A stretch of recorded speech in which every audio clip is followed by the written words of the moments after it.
Hey everyone, thanks for coming on short notice.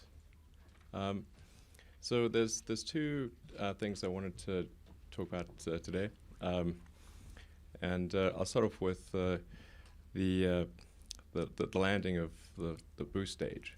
So I'm happy to confirm that we were able to do a soft landing of the Falcon 9 boost stage in the Atlantic, and all the data that we received back shows that it did the soft landing and was in a healthy condition after that.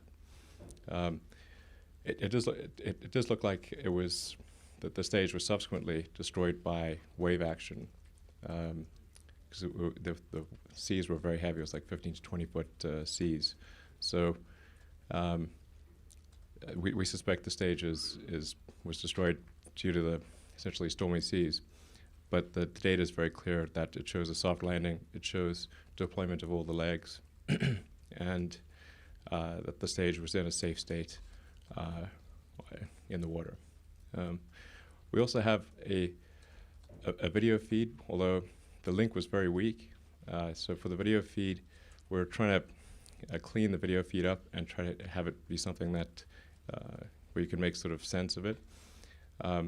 And we're going to clean it up as much as we can on the SpaceX side, and then we're going to post it on our website and sort of try to crowdsource, see if people out there can actually make it look even better. Because I know that the people out there are really good at fixing video streams.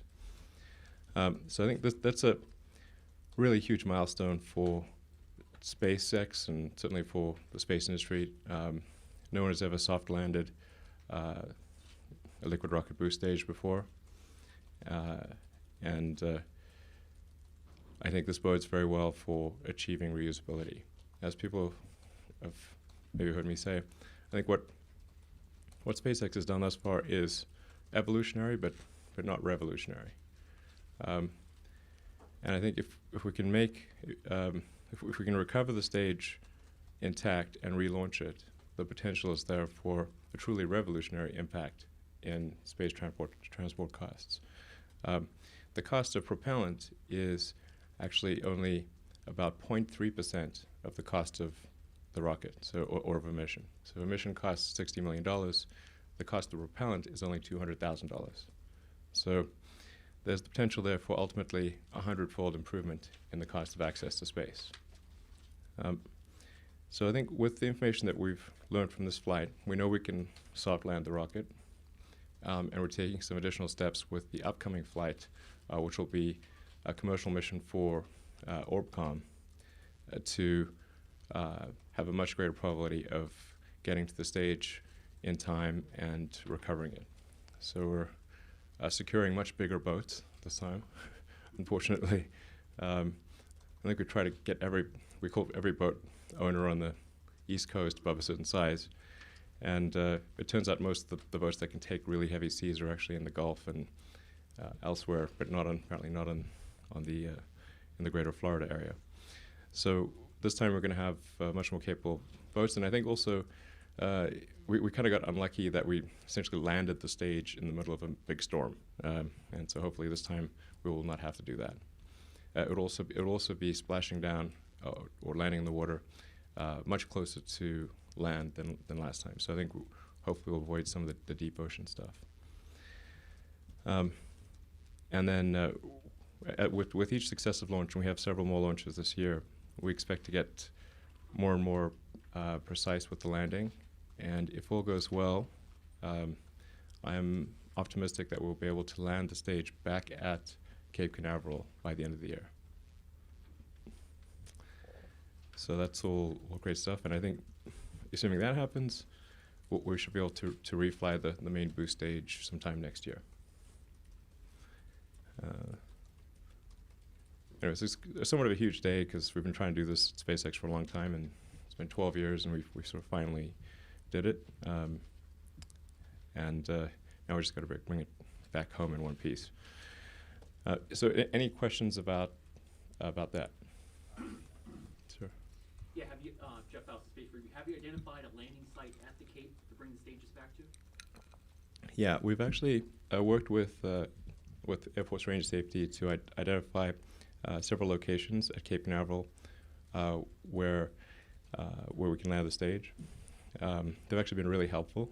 So at first we were concerned, well, range safety might be, object to this, but they actually have been really helpful and supportive. And there are several places we can land. It kind of depends on how tightly we can control the landing point. And I think if we can demonstrate tight control, there are actually a lot of places at the Cape that we can land. Mike, sure.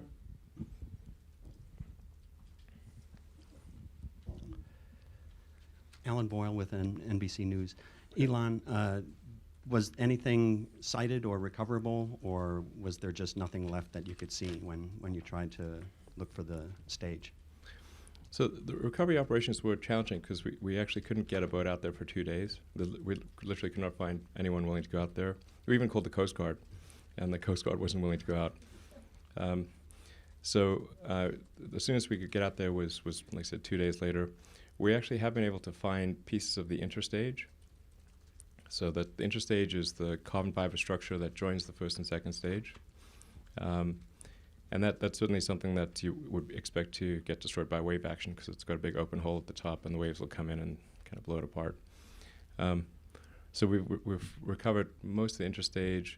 We recovered a portion of one leg, and there were a bunch of other little bits and pieces. We've not recovered anything of the main aluminum lithium airframe. Hi, it's Frank Mooring with Aviation Week.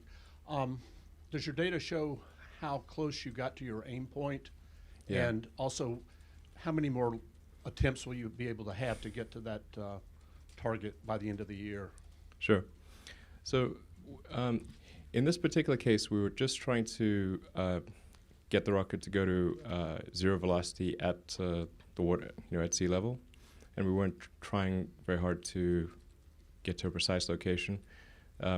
Nonetheless, we were within a few miles of our target, so I think that's pretty good. I think we could certainly tighten it up massively with a little bit of effort. What kind of CEP, what kind of target do you need? How close do you need to get to have the Air Force let you land there? Probably we need to be comfortably in less than a 1 mile radius error.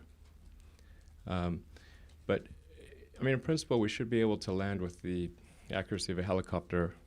Literally, if you've seen the test flights of the rocket, you can see just how precise it is. I mean, it lands to within less than a meter of its target.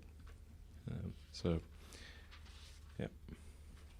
Hi, Dan Leone with Space News. Sort of along the same lines, how much longer is it appropriate or even helpful to continue doing the soft landing tests on the water? At some point, you won't be able to learn exactly what you need to know to do a recovery doing that. Yeah, we'll only be doing the water landings until we're confident that we can land with accuracy, and then we'll be transitioning to land landing. Marcia Smith, SpacePolicyOnline.com. How many times do you expect to reuse each of these first stages, and what is your business model for how many launches you need per year in order to make reusability cost effective? So our pricing right now assumes no reusability. So none of our prices are contingent on that. Any reusability we're able to achieve would only allow us to reduce prices from where they are today. The more often we're able to fly and the more often we're able to reuse the stages and the less work they require between flights, the lower the cost can be. The boost stage is roughly 70% of the cost of a launch. So if we're able to reuse it and refly it with minimal work between flights, and customers are comfortable with that, and it might take a few years for customers to get comfortable with that, then obviously there's as much as ultimately a 70% reduction from where things are today. Jeff Brumfield with National Public Radio. I know the official line was that this had, I think, slightly less than a 50-50 chance of working. Did you personally think it was going to work on the very first try? Well, it's not strictly speaking the very first try. The the first time we tried to do a soft ocean landing was Falcon 9 Flight 6. So that was about 8 months ago, and that's where we had an issue. Basically, the rocket spun up too much due to the high aerodynamic torque coming in from hypersonic velocity. Something we didn't expect was that even small changes, or even small asymmetries on the outer skin of the rocket would cause it to spin up because it's facing such high forces. So the nitrogen thrusters on board the rocket for that flight weren't able to overcome the aerodynamic torque.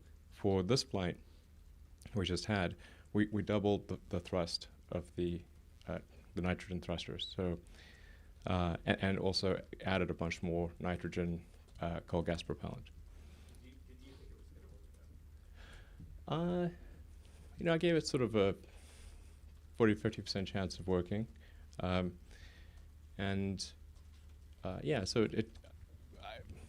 I was that percentage, I think. So I was actually positively surprised by the fact that the legs deployed, landed. It's basically sat there for 8 seconds before we lost data, and that's a better outcome than I'd expected. Hi, Julia Piper with Environment Energy Publishing. I know there are huge cost savings here. I wonder if you could talk about efficiency or materials savings. Is there any sort of environmental or sustainability benefits coming with reusing these rockets fitting into your larger body of work? I'm thinking Tesla here and the benefits there. Sure. Well, there's no question. If compared to the way that rocket flight normally works, where the stages all just kind of come back and crash, and there's a bunch of rocket stages at the bottom of the ocean.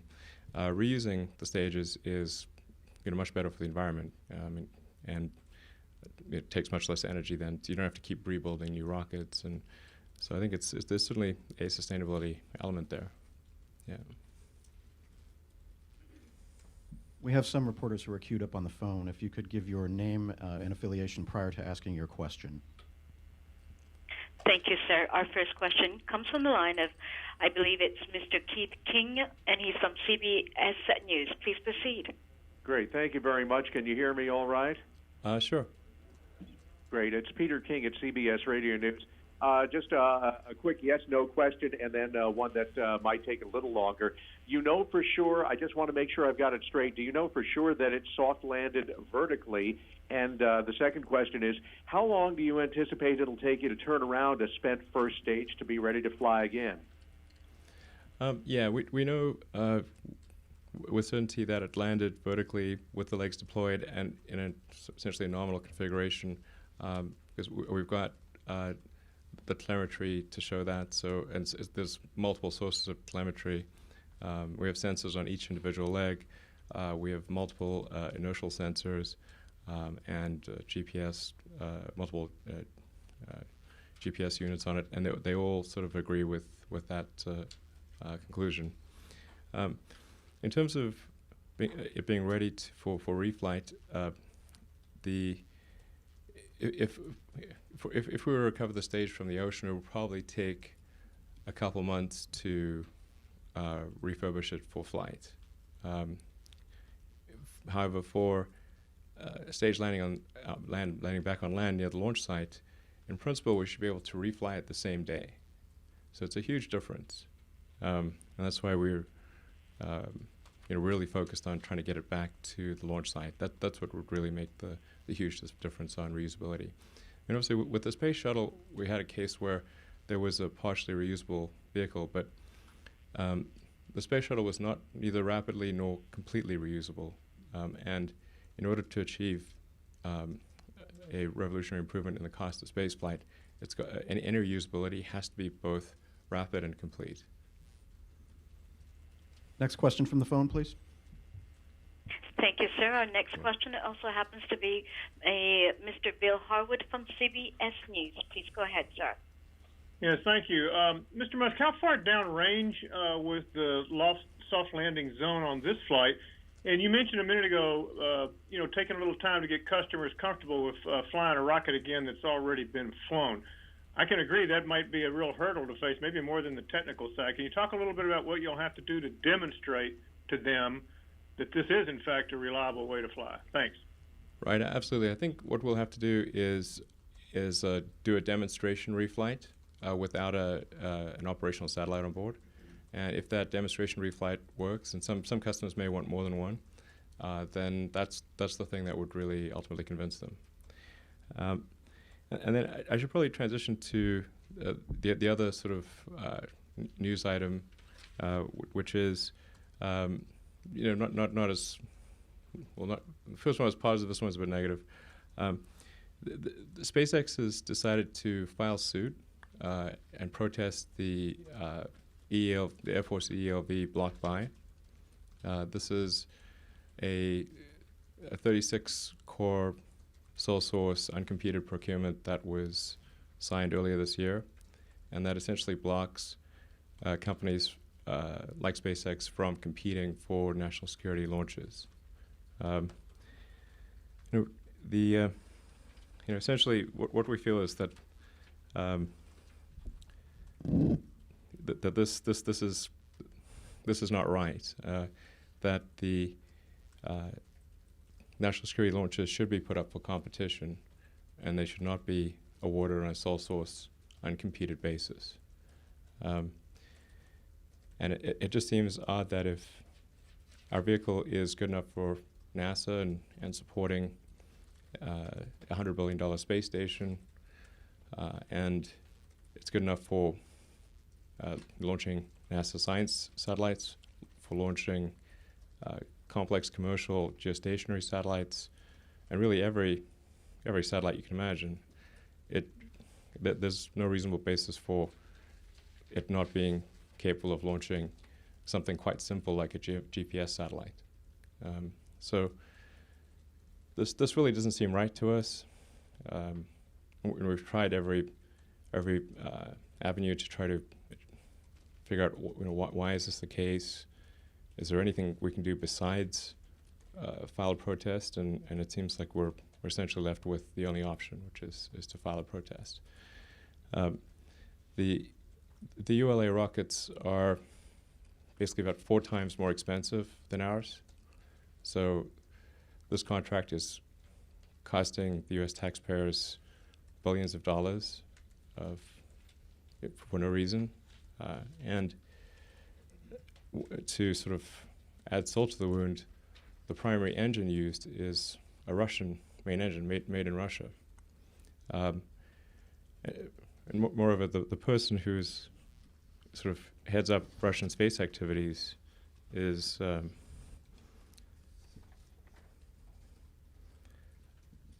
Dmitry Rogozin, who's on the sanctions list. So it seems pretty strange, like, how is it that we're sending hundreds of millions of U.S. taxpayer money at a time when Russia is in the process of invading the Ukraine? And it would be hard to imagine some way that Dmitry Rogozin is not benefiting personally from the dollars that are being sent there. So on the surface of it, it appears that there's good probability of some sanctions violation as well. And we think this deserves to have a spotlight on it. And let's let the sort of sunshine on this. And as I say, sunlight is the best disinfectant. And if everything's fine, then I guess that's great. But that seems unlikely to me. Questions? Thank you. Continuing on, we now. Oh, sorry. Please go ahead. Is this protest happening through GAO? Is that where you're filing at least first? And is it only being filed by SpaceX or any of your other competitors coming on board as well? It's being filed in the Court of Federal Claims, and there may be others that join, but thus currently it's just SpaceX. And something I want to be real clear about. This is not SpaceX protesting and saying that these launches should be awarded to us. We're just protesting and saying these launches should be competed. And if we compete and lose, that's fine. But why were they not even competed? And it's just that just doesn't make sense. I mean, we've heard statements about, well, there's this like certification process. Like, okay, well, we're most of the way through that certification process. So far, there've been 0 changes to the rocket. This is a paperwork exercise, and since this is a large multi-year contract, why not wait a few months for the certification process to complete and then do the competition? That seems very reasonable to me. Jonathan Salant over at Bloomberg News. Where are you in the certification process? I know you've had at least one flight approved. Current flight down to the space station, is that another flight you're submitting for approval? And when do you expect to get full Air Force approval to compete? Well, we've done, technically we've done 9 Falcon 9 flights. Of the exact configuration that the Air Force wants, we've done 4. All 4 of them have completed their mission. They obviously worked. So, yeah. Aaron Meadow with Defense News. Have you informed the Air Force of the fact that you're filing this suit, and are you at all concerned that this could damage your relationship with the service? We did inform the Air Force just before this, before the press conference. And I mean, first of all, I should say, like, it's not as though we're battling the whole Air Force. That's not the case at all. I think we're on very good terms with the vast majority of the Air Force.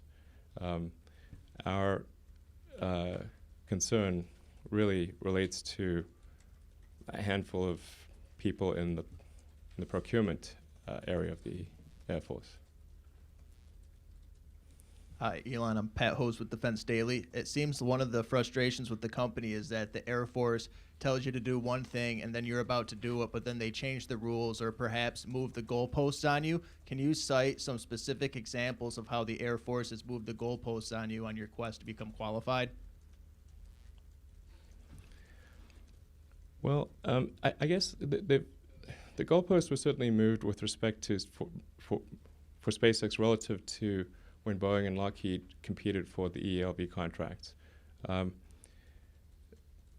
and Lockheed, that's before they merged their launch business into United Launch Alliance, were awarded a large number of launches, I think maybe 30 or 40 launches under the ELB program before doing a single flight of the Atlas V or the Delta IV.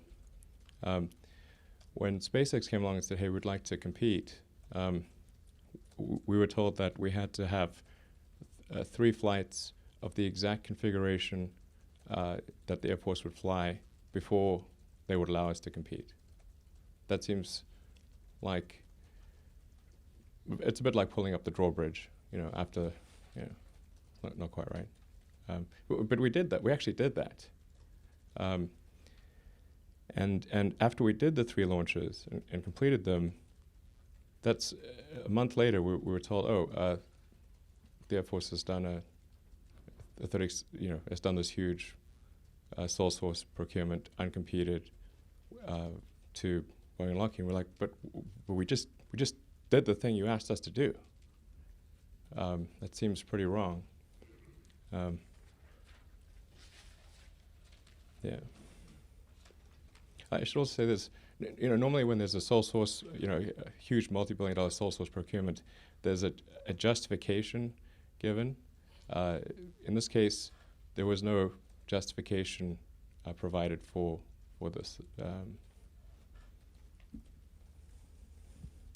Whitney Bright, CBS News Path. Just wanted to change gears a little bit. And if you could talk a little bit about the potential Tesla plant. Oh, geez. No, I'm sorry. I can't answer Tesla questions. Okay. Hi, Dan Leone with Space News again. For the national security business you envision doing, is it going to be mostly Falcon 9? Is it going to be mostly Falcon Heavy? And then on a side note, ULA has a great deal of what SpaceX calls subsidies in the form of support services contracts. Why wouldn't SpaceX, if not requiring the exact same thing, not have similar costs of doing business with the government that would drive up the prices? Yeah, so it would be, in terms of Falcon 9 and Falcon Heavy, we think probably it's something like 2/3 Falcon 9, 1/3 Falcon Heavy. And in fact, in our protest, we only are protesting launches that we could do. So we're not protesting launches we couldn't do. We're trying to be as fair and reasonable as possible here. And then with respect to the sort of, like, wouldn't our costs just be like their costs? I don't know why their rockets are so expensive. They're insanely expensive.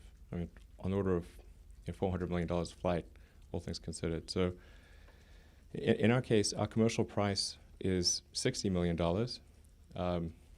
And we expect roughly a $30 million increase due to Air Force mission assurance requirements. And that seems to be bearing out. So yes, it makes our rocket 50% more expensive, but it doesn't make it 400% more expensive. And I think we have the advantage that our rocket was designed and the factory was built in the 21st century, whereas Atlas V and Delta IV were designed in kind of the 90s, and in fact have a lot of legacy hardware that stretches back to the 70s and 80s, even before if you count the RL-10. So I think the fact that we have a new rocket design with new manufacturing techniques is very helpful for the cost. I think we have a number of design innovations in the rocket that are also helpful for cost. I mean, there's some of it's just like elementary things. Like if you look at the Atlas V, it uses 3 types of propellant. So it uses solid rocket motors, it uses a kerosene first stage and a hydrogen upper stage. Our rocket, our Falcon 9 by comparison, is a 2-stage rocket. That both stages just use rocket propellant grade kerosene. So right off the bat, to the first order approximation, our operational cost and launch are a third of what an Atlas V would be. Hi, Yang with Bloomberg Television. My question for you is, in announcing this suit, your question that you had just posed to the Air Force was, why not wait a few months before awarding ULA the contract? Well, the Air Force awarded ULA the contract a few months ago, back in December, so why are you waiting to file this suit now? And secondly, another question is, I just want to know if you've come any closer to picking a state for the first rocket launch pad. Oh, okay. So this is SpaceX related. If you can answer those two. Thanks. Sure. So we actually only learned about the big sole source award in March. So it may have been signed in December, but it only came to light, interestingly, one day after the Senate hearing on ELV launch costs, which seems remarkably coincidental to me. I don't think that's an accident. So we've really just had about a month of awareness, and we've been sort of somewhat reeling from that news and trying to see, is this real? Is this actually what's going to be the case? And when we basically made no progress with discussions with the Air Force, we felt we had no choice but to file the protest.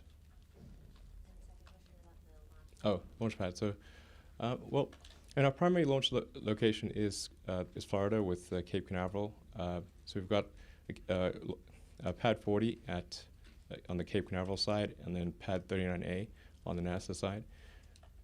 And we're actually building out 39A with the ability to do the Falcon Heavy.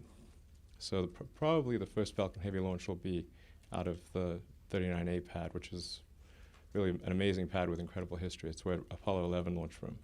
So I think that's for the foreseeable future, we expect most of our launch activity to go out of the Cape Canaveral, Cape Kennedy area. We're also developing a launch pad on the south coast of Texas near Brownsville, and we're waiting on the final environmental approvals for that. We expect to get those soon, and we'll probably have that site active in a couple of years. And then, of course, we've got our site at Vandenberg Air Force Base in California for polar launches. And as a rough guess, I think we'll have the NASA flights will tend to go out of 39A, Air Force intelligence flights out of Pad 40, commercial GTO flights or geosynchronous flights out of the Brownsville location, and then all polar flights governing commercial out of Vandenberg. That seems like the logical breakdown. Hi, no, Dana Hughes, ABC News. You mentioned ULA's continued use of Russian engines. Yes. Are you arguing why use Russian engines at all? I do think it's very questionable, particularly in light of international events. Yeah. This seems like the wrong time to send hundreds of millions of dollars to the Kremlin. Thank you. All right, thanks everyone.